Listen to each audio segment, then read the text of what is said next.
En esta exposición voy a presentar algunas cuestiones complementarias a los cuestionarios sobre los temas 1 y 2 de condiciones de trabajo y salud y la situación actual en España. Vamos a empezar con el tema 1 de condiciones de trabajo y salud, en el que hemos estado viendo las definiciones de accidente de trabajo y enfermedad profesional, observando cómo hay dos definiciones. Por un lado, la definición legal, que es la que se tiene en cuenta a nivel de la administración para catalogar qué es un accidente de trabajo y poder cuantificarlos. Y en este caso nos dicen que se entiende por accidente de trabajo toda lesión corporal que el trabajador sufra con ocasión o a consecuencia del trabajo que ejecuta por cuenta ajena. O sea que solamente se tienen en cuenta los accidentes de trabajo de los trabajadores que trabajan asalariados en una empresa, ¿vale? Eso sería la definición legal, pero nosotros tenemos que tener en cuenta no solamente esta definición legal, sino lo que sería la definición para la seguridad del trabajo, que es la técnica que investiga los accidentes de trabajo, en la cual es una definición un poco más amplia y no solamente se tienen en cuenta esos accidentes de los trabajadores por cuenta ajena, sino cualquier suceso anormal, no querido ni deseado, que rompe la continuidad de un trabajo de forma súbita e inesperada y que un riesgo potencial de daños para las personas.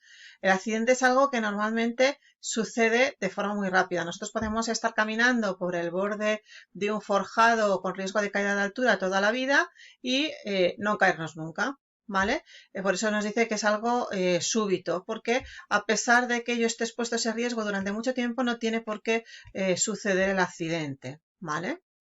En lo que es la definición de enfermedad profesional, tenemos también dos definiciones, la definición legal y la definición para la higiene del trabajo, que es la técnica que se ocupa de las enfermedades profesionales. En la definición legal encontramos, igual que veíamos para el accidente de trabajo, que también se tienen en cuenta solamente las enfermedades contraídas como consecuencias del trabajo ejecutado por cuenta ajena, o sea, para los trabajadores que están asalariados en una empresa.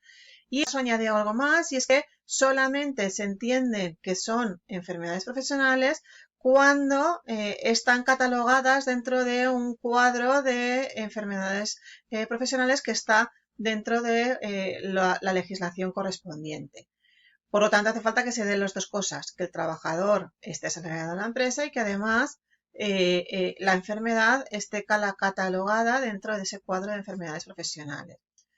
Pero claro, nosotros como técnicos de prevención o como técnicos que vamos a actuar en la prevención, lo que vamos a buscar no solamente es a estos casos, sino también actuar cuando detectemos que hay un deterioro lento y paulatino de la salud del trabajador producido por una exposición crónica a situaciones adversas que sean producidas por el ambiente de trabajo o por la forma en la que está organizado. Esa sería la definición para la higiene del trabajo, que es más amplia, ¿vale? Fijaros cómo, a diferencia del accidente, la enfermedad profesional normalmente es algo que sucede porque el trabajador está expuesto durante mucho tiempo a un determinado riesgo y después de estar expuesto durante todo ese tiempo, entonces se detecta esa enfermedad profesional. Esto suele ser siempre así, aunque hay algunas excepciones, hay algunos productos químicos que sin más, con el hecho de que el trabajador esté expuesto durante unos segundos a ellos, podría llegar a morir, ¿vale? Y en este caso lo que se valora de cara a la exposición del trabajador es de las enfermedades. Lo habitual es que el trabajador tenga que estar expuesto durante mucho tiempo a un determinado nivel de ruido para que pueda sufrir por la sordera profesional. Los trabajadores autónomos hasta hace unos años no estaba contabilizado el número de accidentes y enfermedades que sufrían, pero en la actualidad ya pueden darse de alta de forma voluntaria al sistema de la Seguridad Social y eso hace que se estén empezando a contabilizar esos accidentes y enfermedades profesionales, si bien nunca van a estar contabilizados todos porque no todos los trabajadores autónomos están dados de alta. Fijaros que así hemos visto en este tema 1 cómo las personas trabajan para poder tener un mejor nivel de vida.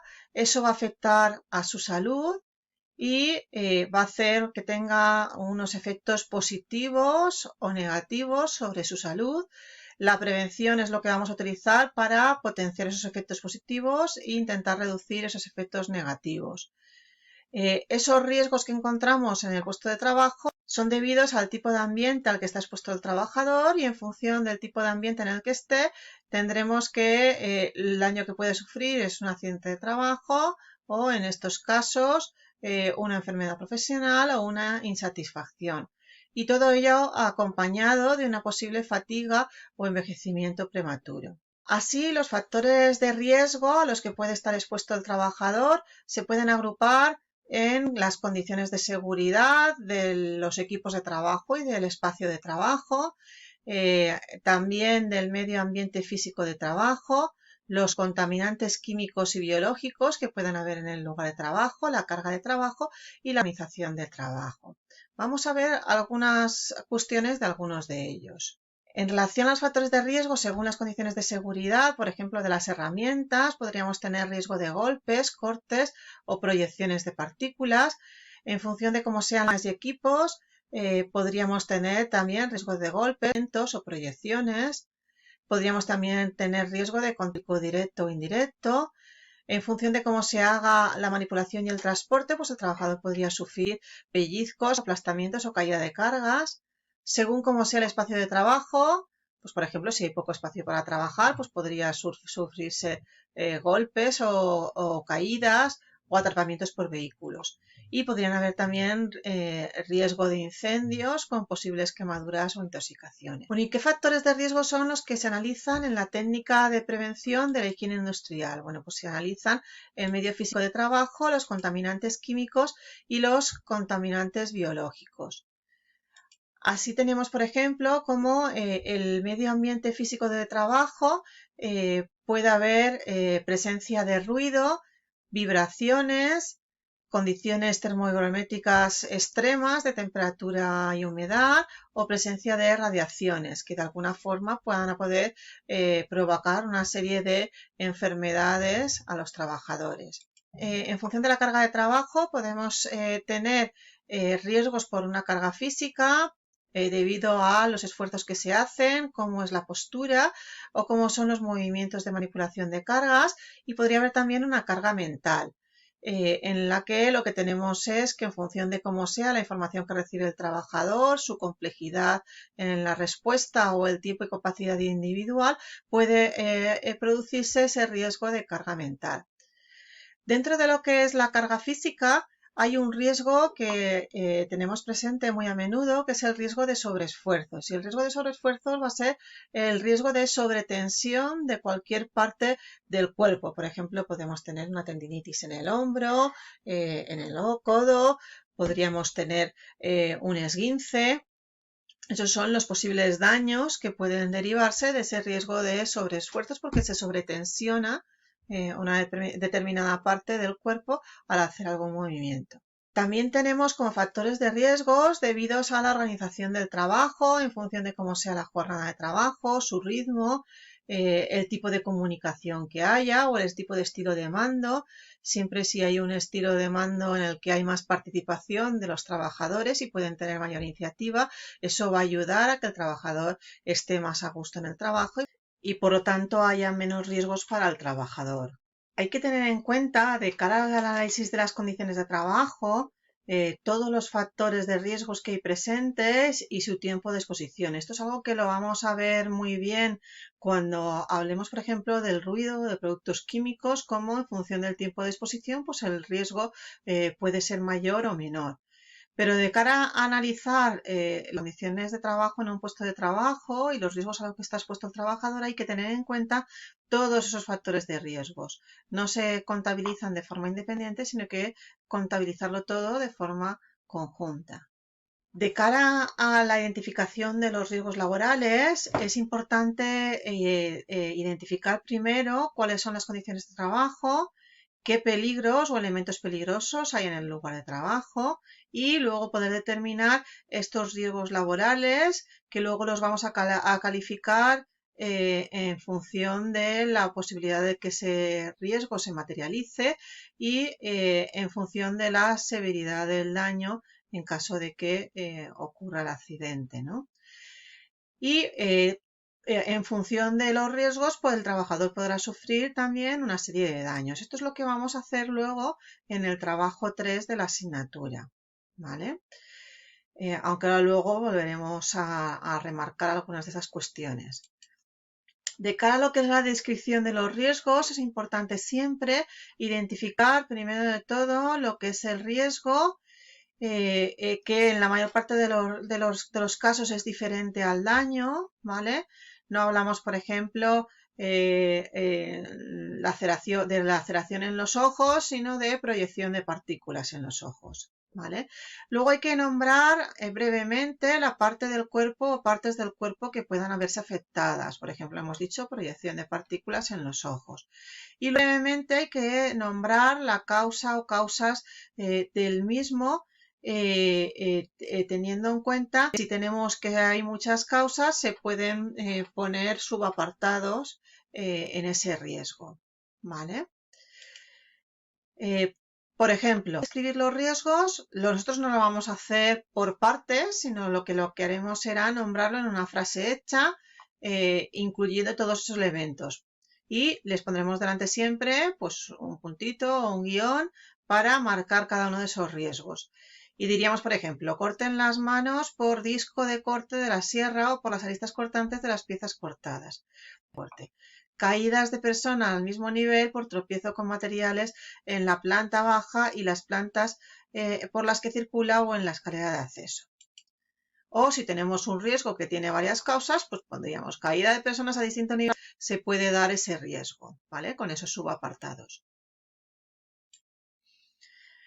Bueno, quería también comentar de cara a lo que son las técnicas de higiene, que tenemos varios tipos de técnicas de higiene. Tenemos por un lado la higiene teórica, en la que lo que se hace es estudiar cuáles son los niveles a los que como máximo puede estar expuesto un trabajador para no sufrir daños irreversibles. Luego tenemos la higiene de campo, que es aquella en la cual nosotros vamos al lugar de trabajo y hacemos las mediciones correspondientes para saber a qué niveles está expuesto el trabajador. En la higiene analítica lo que hacemos es que comparamos los valores a los que como máximo puede estar expuesto los trabajadores que nos han dicho en la higiene teórica con los valores que hay reales en el puesto de trabajo y determinamos si esos valores son tolerables. Si no son tolerables, entonces tendremos que a través de la higiene operativa adoptar medidas para eliminar o reducir esos riesgos presentes en el lugar de trabajo. Dentro de lo que es la técnica de seguridad, quería también comentar la teoría de la causalidad natural de los accidentes, en la cual lo que se establece es que los accidentes no son casuales, sino que hay unas causas que los generan. Y en general no existe una sola causa, sino que existe un conjunto de causas a lo que se llama nube causal, que ese accidente pueda suceder. De todas esas causas existen algunas que denominaremos principales que si eliminamos van a impedir que ese riesgo se materialice. Por eso es muy importante identificar siempre esas causas principales. Si nosotros, por ejemplo, esta sierra de disco, encontramos que si el trabajador va a acercar la madera para cortarla con este disco, en este caso, este protector está levantado. Aquí, en este caso, podríamos pensar que el problema está en cómo realiza el corte el trabajador y que lo que tenemos es que darle medidas para que no pueda llegar a acercar las manos. De hecho, lo hay en este tipo de máquinas, a veces se les dan unos empujadores para que empujen con esos empujadores en vez de con las manos. Pero realmente el riesgo principal de este riesgo es en sí la configuración de la máquina. La máquina tal y como está configurada permite que el trabajador pueda tocar el disco o en caso de tener bien colocado ese protector, lo que ocurre es que esto se va deteriorando con el paso del tiempo y no permite hacer el corte de forma correcta. Atención, pregunta.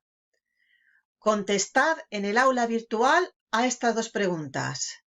¿Qué se pretende evitar o disminuir en cada una de las siguientes definiciones? La primera es prevención y la segunda es protección. Vamos con la primera. ¿Qué se pretende evitar o disminuir con el término prevención? Contestad en el aula virtual. Tic-tac, tic-tac, tic-tac, tic-tac. Muy bien, en este caso se pretende evitar o disminuir los riesgos, ¿vale? ¿Y qué es lo que se pretende evitar o disminuir en el término de protección? Contestad en el aula virtual. Tic-tac, tic-tac, tic-tac. Muy bien, se pretende actuar sobre las consecuencias. Fijaros, por ejemplo, en los siguientes ejemplos que vamos a ver y contestad a estas preguntas en el aula virtual. ¿Qué es cada uno de estos dos equipos de protección de las fotos? Que son una red de seguridad del sistema V y un sistema provisional de protección de borde o barandilla. ¿Una prevención o una protección? Tenéis que contestar en el aula virtual. Primero, red de seguridad sistema V. Esta red de seguridad tendríamos aquí al trabajador y el trabajador podría caer en la red de seguridad y la red no permitiría que el trabajador llegara más abajo. Pero el trabajador caería en altura. ¿Esto qué es? ¿Un elemento de prevención o de protección? Contestad en el aula virtual. Tic-tac, tic-tac, tic-tac.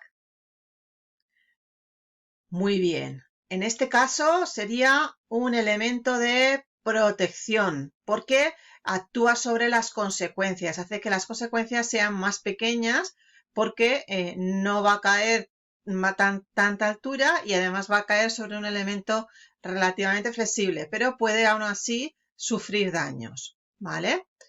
Bueno, vamos a por el siguiente. En el caso de los sistemas provisionales de protección de borde o barandillas, en este caso, que impiden que el trabajador pueda caerse a niveles inferiores, ¿qué es? ¿Un elemento de prevención o de protección? Contestad en el aula virtual. Tic-tac, tic-tac, tic-tac.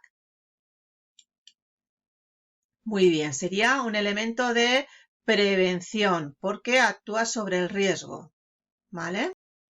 De los equipos de protección individual o EPI, querría remarcar en relación a las cuestiones que vais a ir viendo en el cuestionario, que la Ley de Prevención de Riesgos Laborales nos indica que los equipos de protección individual deberán utilizarse cuando los riesgos no puedan evitarse o no puedan limitarse suficientemente por medios técnicos de protección colectiva o mediante medidas, métodos o procedimientos de organización del trabajo. Esto significa que lo primero que tenemos que hacer de cara a intentar a evitar o reducir un riesgo es intentar utilizar estos otros medios, ¿no? Una protección colectiva o mediante medidas organizativas, pero en ningún caso debemos de sustituir la protección colectiva por un equipo de protección individual.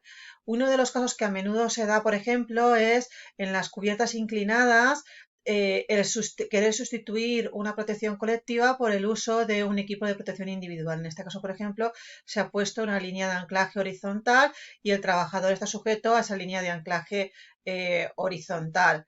Pero la seguridad no puede depender únicamente de este equipo de protección individual porque no puede depender de que el trabajador decida o no ponerse este EPI. Por lo tanto, la ley lo que nos dice es que no podemos sustituir la protección colectiva por este EPI, deberíamos de poner, por lo tanto, una protección colectiva, bueno, en este caso no está muy bien puesta, pero tendríamos que poner una protección colectiva adecuada y, en todo caso, el EPI podría utilizarse de forma complementaria a la protección colectiva, pero no se debe de sustituir la protección colectiva por este equipo de protección individual. Bueno, una vez hemos visto algunas cuestiones sobre el tema 1, vamos a hacer una pequeña introducción al tema 2 que vais a ver también en el cuestionario.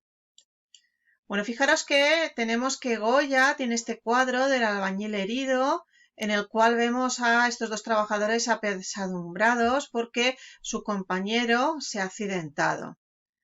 Goya tiene también este otro cuadro que se titula El albañil borracho, en el que sin embargo vemos que los trabajadores pues están borrachos con el otro trabajador accidentado. Y un poco esta es la visión que a veces se tiene en España de lo que está ocurriendo con los accidentes laborales, sobre todo en construcción. Y es que se piensa que los accidentes ocurren porque los trabajadores están borrachos. Pero como veíamos antes, las causas de un accidente son varias. Y el hecho de que el trabajador haya podido estar borracho no van a ser las causas principales del accidente. Nosotros tendremos, por lo tanto, que luchar un poco con esta situación en la que se nos pide que evitemos los accidentes, pero luego, sin embargo, se piensa desde fuera que los accidentes son otra cosa, ¿no?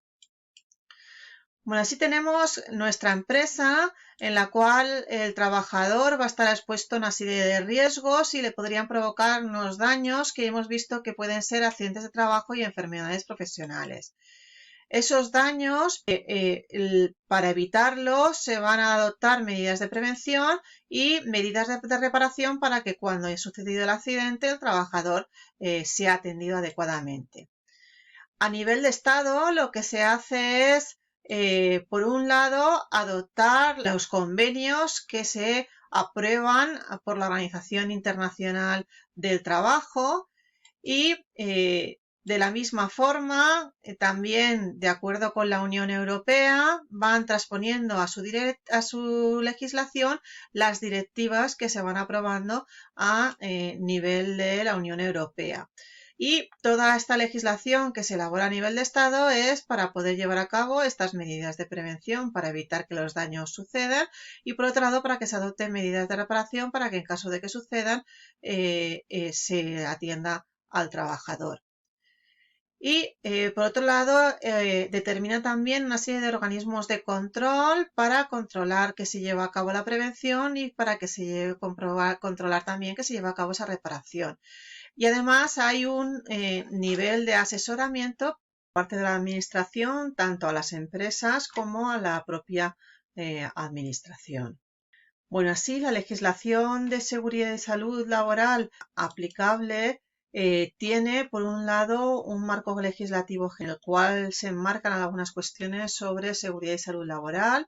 Luego tenemos un marco legislativo específico de origen laboral que tiene un texto legal marco, que es la Ley de Prevención de Riesgos Laborales, y que ha creado un antes y un después de la misma, dejando solamente algún texto anterior a la Ley de Prevención y los reglamentos que desarrollan partes de esa ley o la aplican a sectores específicos. Legislación relativa a la subcontratación en el sector de la que incluye cuestiones relativas a la prevención de riesgos laborales y porque de alguna forma la disminución de los niveles de subcontratación influye también en una mejora de la prevención. Y nos afectarán también los convenios colectivos, en este caso el séptimo Convenio General del Sector de la Construcción y el convenio provincial. Si bien el provincial lo que hace es remitir al contenido del séptimo Convenio General del Sector de la Construcción. Y luego tendríamos que tener en cuenta la normativa sobre riesgos específicos de origen no laboral. Además de la legislación que veréis en el cuestionario, hay que tener en cuenta también la organización administrativa y la organización de la empresa. En cuanto a lo que es la organización administrativa en materia de seguridad y salud laboral, hay que tener en cuenta niveles, por un lado, a nivel estatal, a nivel autonómico y a nivel local. En la clase anterior ya estuvimos viendo cómo a nivel el Instituto Nacional de Seguridad y Higiene en el Trabajo, que ahora mismo se denomina Instituto Nacional de Seguridad y Salud en el Trabajo, que se ocupa sobre todo de funciones de formación, investigación y asesoramiento en materia de prevención y que este organismo tenía a nivel de la Comunidad Valenciana el INVASAT o Instituto Valenciano de Seguridad y Salud en el Trabajo, que tiene luego un centro territorial en cada una de las provincias de la Comunidad Valenciana. Además de esto, tenemos otros organismos, como por ejemplo a nivel estatal la Comisión Nacional de Seguridad y Salud en el Trabajo, y luego de la misma forma tenemos una Comisión de Seguridad y Salud en el Trabajo en la Comunidad Valenciana. Estas comisiones suelen estar formadas, por un lado, por parte de la Administración, por parte de los trabajadores y por parte de los empresarios. Y por último lado, hay que tener en cuenta que a nivel local, cada vez que se obra, se obliga a que junto con el proyecto se incluya el estudio de seguridad o estudio básico. A nivel de Estado hay que tener en cuenta también que hay 3 ámbitos en los que se suelen trabajar. Por un lado, lo que es la higiene con la seguridad en el trabajo, la medicina laboral y la seguridad en el producto. Diferentes organismos o ministerios que de alguna forma van a actuar en estos ámbitos. A destacar, por ejemplo, que tenemos la Inspección de Trabajo, que es un organismo a nivel nacional que hace las funciones sobre todo de proponer sanciones cuando detecta infracciones. En cuanto a lo que es la organización empresarial, fijaros que nosotros lo que tenemos es nuestra empresa, y dentro de esta empresa se tiene que organizar de alguna forma. Tenemos que esa organización de la actividad preventiva se suele denominar servicio de prevención, y según la Ley de Prevención de Riesgos Laborales, las posibles modalidades podrían ser asumido por el empresario, designar a uno o varios trabajadores, constituir un servicio de prevención propio o contratar esos servicios con un servicio de prevención ajeno, que sobre todo en la ley se denomina a veces servicio de prevención externo o especializado. Siempre que se hable de un servicio de prevención externo o especializado, hay que tener en cuenta que se está refiriendo al servicio de prevención ajeno. Hay que tener en cuenta también que puede haber una combinación de varias de estas modalidades de servicio de prevención, de forma de que, por ejemplo, en mi empresa lo que teníamos era un servicio de prevención propio y trabajadores designados, ¿vale? Otra modalidad que tenemos según el reglamento de los servicios de prevención, esta modalidad no figura en la ley, es el servicio de prevención mancomunado. En este caso lo que se hace es que empresas que trabajan en el mismo ámbito o que tienen algún tipo de relación, o a lo mejor trabajan en el mismo centro de trabajo, pues se ponen de acuerdo para constituir un servicio de prevención propio con trabajadores de una o de las dos empresas que van a ocuparse de la actividad preventiva de las dos empresas. En la empresa en la que trabajaba yo, por ejemplo, era una empresa de construcción, y el dueño de la empresa tenía otra empresa más pequeña que se dedicaba a la rehabilitación de edificios, y montamos un servicio de prevención mancomunado que atendía a las dos empresas. Además de esto, hay que tener en cuenta que hay una figura que es el recurso preventivo, que tiene que estar presente en el centro de trabajo cuando haya un riesgo grave, una situación de riesgo grave, y en este caso va a ser una persona que forme parte de alguna de estas modalidades de servicio de prevención o del servicio de prevención ajeno, si bien, como veremos, hay algunas excepciones. Otras personas en materia de prevención que vamos a tener en la empresa van a ser el personal encargado de las emergencias, porque la empresa tiene que determinar qué medidas de emergencia se van a adoptar. Vamos a tener también a los delegados de prevención, que son los representantes de los trabajadores en materia de prevención, y la ley nos dice cuántos tendrán que haber en función del número de trabajadores de la empresa. Y otro organismo va a ser el Comité de Seguridad y Salud. El Comité de Seguridad y Salud es un organismo que va a estar formado por los delegados de prevención y por los representantes del empresario en el mismo número que los delegados de prevención. Si tenemos N delegados de prevención, tendremos N representantes del empresario, ¿vale? Y este Comité de Seguridad y Salud tendrá que estar en aquellas empresas o centros de trabajo de 50 o más trabajadores. De esto, de todas formas, hablaremos más en las siguientes clases.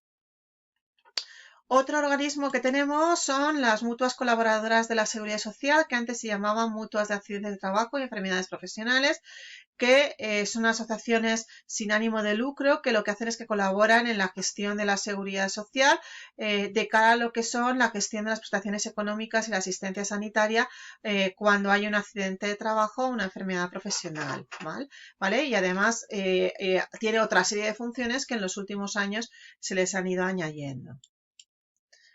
Bueno, y así lo que tenemos es que vamos a buscar una mejora de las condiciones de seguridad y salud, y para ello hace falta tener un buen conjunto de leyes, pero también hace falta tener una intención social de cumplirlas, una buena organización judicial y administrativa que cree estas leyes y que controle que se cumplen, y luego además un buen código de prácticas de relaciones profesionales, porque todos los implicados de alguna forma tenemos que a favorecer que se mejoren esas condiciones de seguridad y salud. No es cuestión de echarse las culpas los unos a los otros, sino de colaborar entre todos. Y con esto habríamos acabado esta introducción a estos temas 1 y 2, comentando algunas cosas de forma complementaria a los cuestionarios que estáis haciendo sobre estos temas.